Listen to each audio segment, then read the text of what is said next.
નમસ્તે વિદ્યાર્થી મિત્રો, સ્ટાન્ડર્ડ 9 અને વિષય સંસ્કૃત.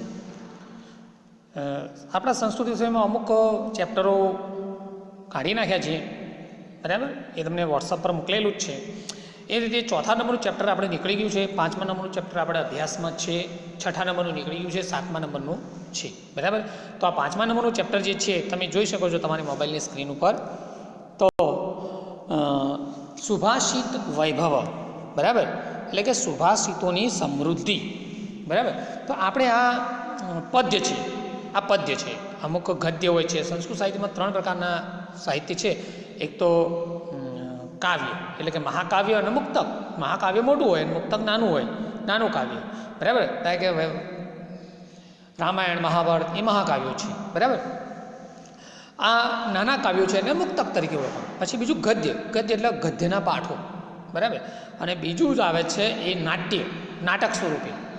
આપણે એક રાજા ભોજવાળું બીજા નંબરનો જે પાઠ આપણે જોઈ ગયા એવો હતો, બરાબર. હવે આપણે આ સુભાષિત વૈભવ એટલે સુભાષિતોની સમૃદ્ધિ આ પદ્ય છે. અને પદ્યને આપણે જરા જોઈ લઈએ કે સંસ્કૃત સાહિત્ય જે છે એ સંસ્કૃત સાહિત્યમાં સુભાષિતો અને સૂક્તિઓનું વિશિષ્ટ સ્થાન છે, બરાબર. સુભાષિત એટલે સારી રીતે બોલાયેલું સત્ય, બરાબર. શિવ એટલે કે કલ્યાણકારી અને સુંદર વચન. આ સુભાષિતોમાં પેઢી દર પેઢીના અનુભવ અમૃત ભરેલા હોય છે, જેમાં મધ સાથે કડવું ઓસડ પાઈ દેવા. તેમાં આવા સુભાષિતો દ્વારા ઉપદેશ, બોધ, પ્રશંસા, ઉપાલંબ, વ્યવહાર જ્ઞાન વગેરે સુગમ તરીકે આપી શકાય છે. સુભાષિત જે છે એ ચમત્કૃતિયુક્ત સ્વતઃપૂર્ણ હોય છે. સુભાષિતના રસનું આનંદ અલૌકિક હોય છે. એટલે જ આપણે એને સંસ્કૃત સાહિત્યમાં જે મોટું કાવ્ય હોય છે એને મહાત્વ કાવ્ય તરીકે ઓળખીએ છીએ, નાના કાવ્યને મુક્તક તરીકે ઓળખવામાં આવે છે. જેમ એક નાનકડું મોતી બહુમૂલ્ય હોય છે, તેમ આવા નાનકડા મુક્તકો પણ ખૂબ જ બહુમૂલ્ય હોય છે. આવા મુક્તકો જે છે સુભાષિત હોય છે. સંસ્કૃત સાહિત્યનો આ સુભાષિત અને સુલલિત કાવ્ય પ્રકાર પોતાના 4 ચરણોમાં જીવનના બહુમૂલ્ય પાથેયને કલાત્મક રીતે પીરસી દેવાની એક આગવી વિશેષતા ધરાવે છે. આ સુભાષિતોમાંથી આદર્શ જીવન અને ડાપણનો બોધ પ્રાપ્ત થાય છે. આવા જ કેટલાક બહુમૂલ્ય જે મુક્તકો સુભાષિતોનો સંગ્રહ કરીને આ પાઠ તૈયાર કરવામાં આવ્યો છે, બરાબર. હવે આ જે પ્રસ્તુત પાઠ જે છે એ પ્રસ્તુત પાઠની અંદર સુભાષિતોમાં કોઈ એક વિભક્તિના પ્રયોગને જોઈ શકાય છે, બરાબર. અને એક વિભક્તિના પ્રયોગને જોઈએ. આવા જે વિભક્તિ પ્રયોગો એ એક તરફ સંસ્કૃત ભાષા શીખવા માટે પણ ઉપયોગી થઈ પડશે, તો બીજી તરફ જે છે એ સુભાષિતમાં ઉપસેલા પાઠના ગુણ, ચલાયમાન જગતમાં કીર્તિની ચિરંજીવિતા, સર્વ પાપોનું મૂળ, લોભ, સ્વજન, સાચા મિત્રની પરખ, તેમજ સજ્જન અને દુર્જનની લાક્ષણિકતાઓ જેવી બાબતોની આકારિત કરી આપીને સુભાષિતોના પાઠકના વ્યક્તિત્વને ઉજ્જવળ અને સચ્ચરિતયુક્ત બનાવવા માટે પર્યાપ્ત પ્રેરણા આપણને આપે છે. તો મિત્રો જોઈએ હવે આની અંદર કુલ 8 શ્લોક આપેલા છે, 8 મુક્તકો આપેલા છે. અને એ મુક્તકો જે છે એ સરસને આપણને શિખામણ આપે છે. શું શિખામણ આપે છે એ જોઈએ.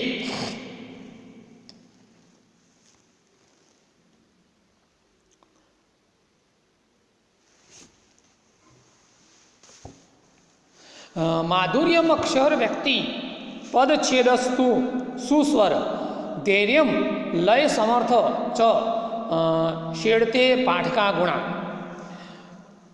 ચલમ વિત ચલમ ચિત ચલે જીવિત યૌવને ચલા ચલમીદ સર્વ કીર્તિરેવ હિ જીવતી મક્ષિકા વ્રણામી ગચ્છન્તિ ધનમી ગચ્છન્તિ પાર્થિવા નીચા કલહમિચ્છન્તિ શાંતિમિચ્છન્તિ સાધવ ગાવો ગંધે પશ્યન્તિ વેદો પશ્યન્તિ બ્રાહ્મણા ચારે પશ્યન્તિ રાજા શુશ્રુભે મિતરે જના દરિદ્રાય ધનમ દેય જ્ઞાન્ય દેય ઉડાય ચ પિપાસિતાય પાનીયે ક્ષુધિતાય ચ ભોજનમ લોભાક્રોધ ભવતી લોભાક્રામ પ્રજયતે લોભાન્વિત નાશતે લોભ પાપસ્ય કારણમ તક્ષકસ્ય વિષમ દંતે મક્ષિકા ચ મસ્તકે વૃચિકસ્ય વિષપુચ્છે સર્વાગ્યે દુર્જનસ્ય તત ઉત્સવે વ્યસને ચૈવ દુર્ભુક્ષે શત્રુ વિપ્લવે રાજદ્વારે સ્મશાને ચ યસ્તિષ્ટિષ્યતિ સ બાંધવ. તો આ આપણે આઠે શ્લોકો જે છે એને આપણે ગાઈ લીધા, જોઈ લીધા છે. હવે દરેકે શ્લોકને આપણે જોઈ લઈએ, એક એક શ્લોકને. પહેલો શ્લોક છે, માધુર્યમ રક્ષ વ્યક્તિ પદછેદસ્તુ સુસ્વર ધૈર્યમ લય સમર્થ ચ શેડતે પાઠકા ગુણા. એટલે અહીંયા એમ કહેવામાં આવે છે મધુરતા જે છે એ અહીંયા એમ કહે છે કે વાચકના કયા ગુણો છે. તો વાચકના અહીંયા 6 ગુણો આપેલા છે. અહીંયા કવિએ અહીંયા વાચકના 6 ગુણો નક્કી કર્યા છે કે 6 ગુણો વાચકના કયા કયા છે. તો અહીંયા માધુર્યમ એટલે કે મધુરતા, બરાબર. અક્ષર વ્યક્તિ એટલે કે અક્ષરની અભિવ્યક્તિ, અક્ષર વ્યક્તિ એટલે કે અક્ષરની અભિવ્યક્તિ અને મધુરતા બંનેની વાત કરી છે. પછી પદછેદસ્તુ સુસ્વરમ, બરાબર, એટલે કે પદોનું વિભાજન. એક તો માધુર્યતા, અક્ષરની અભિવ્યક્તિ, પદોનું વિભાજન.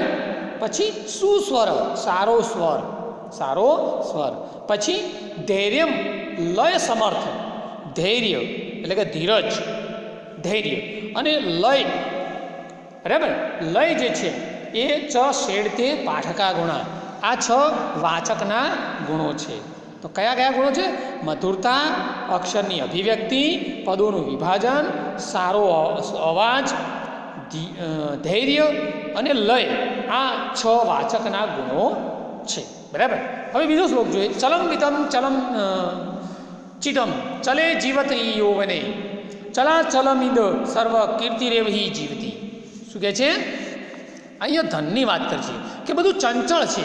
શું વસ્તુ ચંચળ છે? તો અહીંયા ધન, પછી મન પણ ચંચળ છે. જીવનની અંદર યુવાની જે છે એ પણ ચંચળ છે, આવે છે ને જતી રહે છે.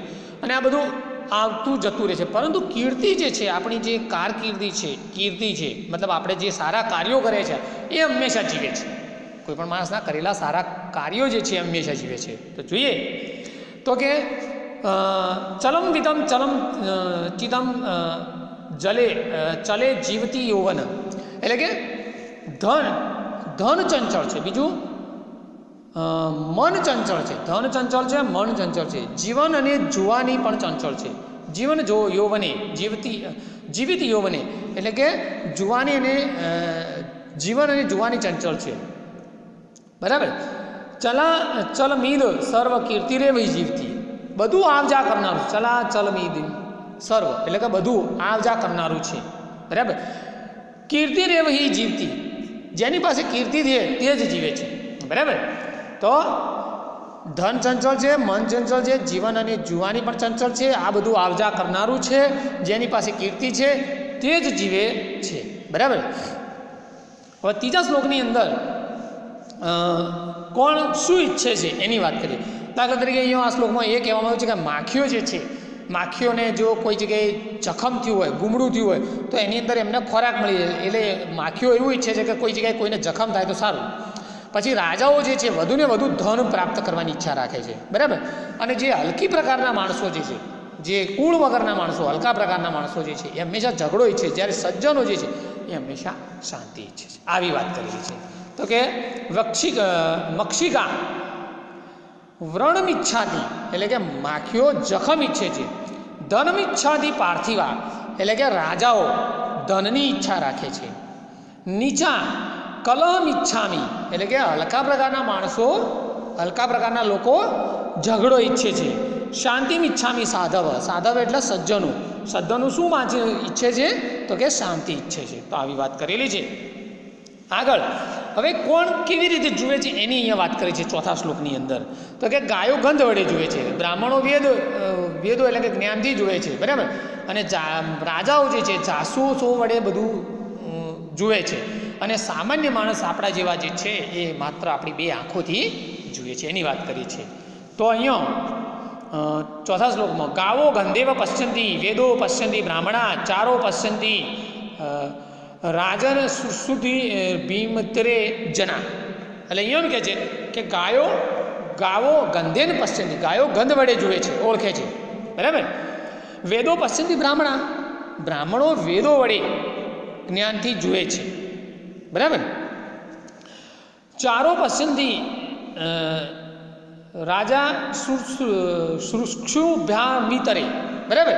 એટલે રાજાઓ જાસૂસો વડે જુએ છે. જના ચારો પશ્યંતી, અને સામાન્ય માણસો બે આંખો વડે જુએ છે. આવી વાત કરી છે. 5મા શ્લોકની અંદર વાત કરી છે. તો કોને શું આપવું, બરાબર, અને અહીંયા આપવું છે કે કોને શું આપવું. દાખલા તરીકે ગરીબ હોય તો એને ધન આપો તો એને સારું લાગે, એને ધનની જરૂર છે. અજ્ઞાની જે છે એને જ્ઞાન આપો તો જ્ઞાનની એને જરૂર છે. તરસ્યો માણસ હોય તો એને પાણી આપો તો એની જરૂર છે, અને ભૂખ્યો માણસ હોય તો એને ભોજન આપો તો એની જરૂર છે. કયા માણસે શું જોઈએ છે એની વાત છે, બરાબર. પિપાસિતાય પાનીએ ક્ષુધિતાય ચ ભોજનમ લોભા ક્રોધ ભવતી, સોરી દરિદ્રાય ધન દેય જ્ઞાન દેય જડાય ચ પિપાસિતાય પાનીએ ક્ષુધાતીતાય ભોજનમ. જો પહેલાં કે દરિદ્રાય ધન, એટલે કે જે ગરીબ માણસ છે એને ધન આપવું, જ્ઞાન દેવાય જડાય છે, બરાબર, અજ્ઞાનીને જ્ઞાન આપવું. પિપાસિતાય પાણી, જે તરસ્યો જે છે એને પાણી આપવું જોઈએ, અને ક્ષુધિતાય ચ ભોજનમ, અને ભૂખ્યાને ભોજન આપવું જોઈએ, બરાબર. હવે 6ઠા શ્લોકની અંદર કહેવામાં આવ્યું છે. તો 6ઠા શ્લોકમાં શું કહેવામાં આવ્યું છે કે શેનાથી શું ઉત્પન્ન થાય છે, બરાબર, કયા વસ્તુથી શું ઉત્પન્ન થાય છે. કારણ કે લોભ હોય તો ક્રોધ ઉત્પન્ન થાય, બરાબર, અને લોભથી બીજું કામ પણ જન્મે, અને લોભ જે છે, લોભથી બધો નાશ થાય છે, બરાબર, દરેક વસ્તુનો નાશ થાય લોભ. અને લોભ જે છે એ પાપનું કારણ છે.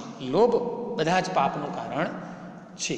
6ઠા શ્લોકની અંદર લોભાત ક્રોધ ભવતી લોભાત કામ પ્રજયતિ લોભાન મોહશ્ચ નાશશ્ચ લોભ પાપસ્ય કારણમ, બરાબર. લોભથી ક્રોધ ઉત્પન્ન થાય, લોભાત ક્રોધ ભવતી, એટલે કે લોભથી ક્રોધ ઉત્પન્ન થાય. લોભાત કામ પ્રજયતિ, લોભથી કામના જન્મે છે. લોભ રાખો તો કામ વાસના જન્મે, બરાબર. લોભાન મોહશ્ચ નાશશ્ચ, લોભથી મોહનો અને નાશ થાય છે. લોભથી મોહ અને નાશ થાય છે. લોભ પાપસ્ય કારણમ, લોભ પાપનું કારણ છે, બરાબર. લોભ એ પાપનું કારણ, બધા જ પાપોનું કારણ લોભ છે.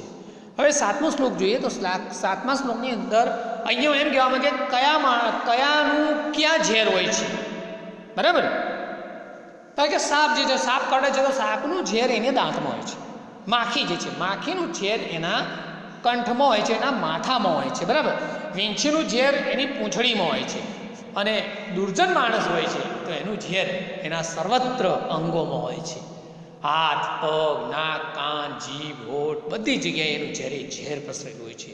તો દુર્જન માણસ કરતો આ બીજા જે ઝેરી જાનવરો જે છે ઘણા સારા, કારણ કે એમનું ઝેર જે છે અમુક ચોક્કસ અંગોમાં રહેલું છે, જ્યારે દુર્જન વ્યક્તિનું ઝેર આખા એના શરીરમાં રહેલું છે, બરાબર, બધા જ અંગોમાં રહેલું.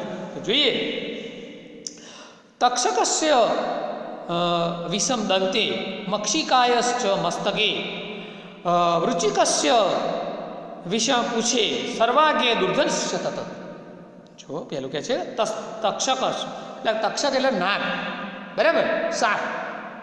વિષમ એટલે ઝેર, દંતે એટલે દાંતમાં, એટલે કે સાપનું ઝેર દાંતમાં હોય છે.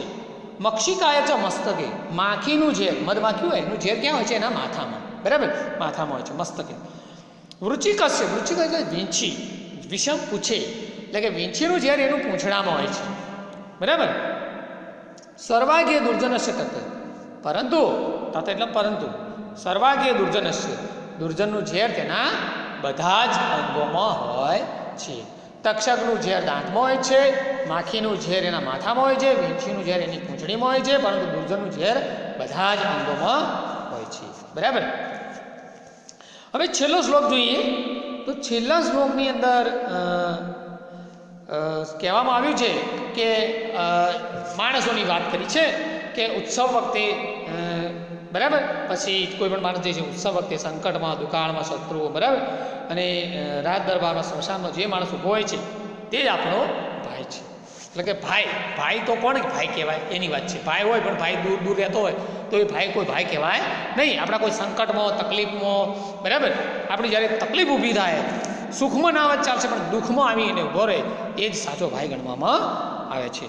તો છેલ્લા શ્લોકની અંદર એમ કીધું છે કે ઉત્સવે વ્યસને ચેવ દુર્ભુક્ષે શત્રુ વિપ્લવે રાજદ્વારે સ્મશાને ચ વ્યસ્તિષ્ટિષ્યતિ ચ બાંધવા.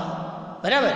એટલે શું કહે છે કે જે માણસ ઉત્સવ વખતે આપણે કોઈ ઉજવણી કરતા હોય એ વખતે આપણો ભાઈ હોવો જોઈએ. પછી સંકટમાં, બરાબર, ઉત્સવે વ્યસને ચેવ દુર્ભુક્ષી, બરાબર, એટલે કે સંકટમાં, ઉત્સવ વખતે સંકટમાં, દુકાળમાં, દુર્ભુક્ષી એટલે દુકાળમાં, શત્રુ વિપ્લવે એટલે કે શત્રુઓ સાથેના યુદ્ધમાં, બરાબર, રાજદ્વારે રાજ દરબારમાં, સ્મશાને એટલે કે શમશાનમાં, ય તિષ્ઠતી સ બાંધવા જે આપણી પાસે ઊભો રહે છે તે જ આપણો ભાઈ છે.